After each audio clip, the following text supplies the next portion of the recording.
To most of you, if not all of you, this probably looks like just a bag of dirt.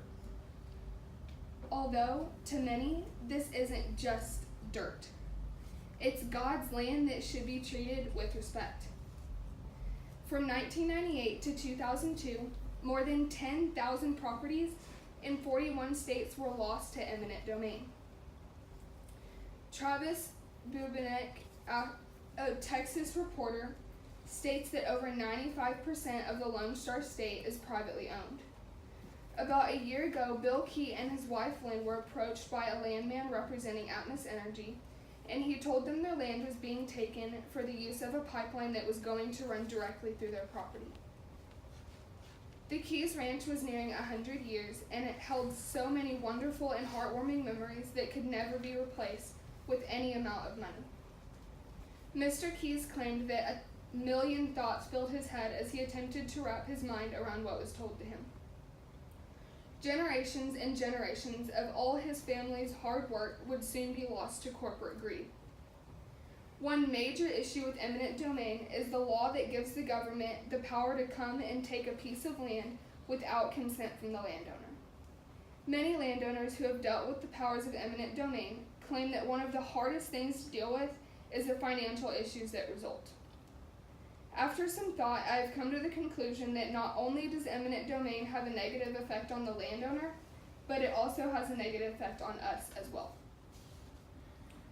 What would you do if you were told you had no chance but to forfeit your land to the government to help build something that most likely wouldn't benefit you at all? What could you do? I mean, it's not like you're given a chance. That's correct. The government has the power to take control of a piece of land without consent from the landowner. The only thing that would give you the slightest chance to keep your land would be a trial in court. Going to court isn't as simple as it sounds. In fact, it's a very risky decision. More than half of the people who enter in a trial against eminent domain lose. Why there are so many lost cases is a mystery, because as the Fifth Amendment in the Constitution of the United States of America simply states, the government has no right to take anyone's private property for public use unless compensation is given in return. But compensation is a touchy subject. The Fifth Amendment states that the government is allowed to take control of the land if compensation is given in return. Although it doesn't state an exact amount of compensation because the correct amount will vary depending on the value of the land.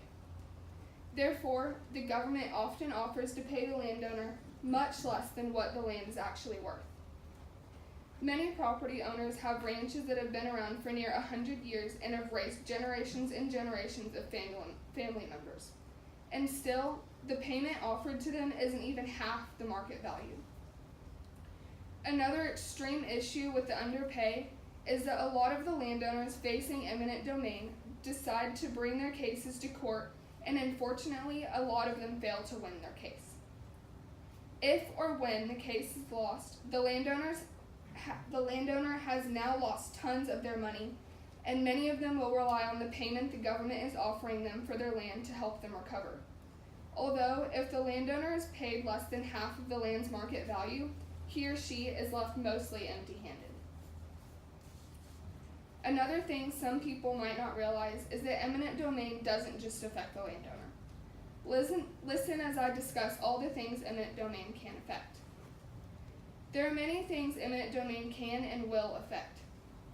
One of these things happens to be us. For our survival, we depend on certain naturally grown crops to benefit our health, right?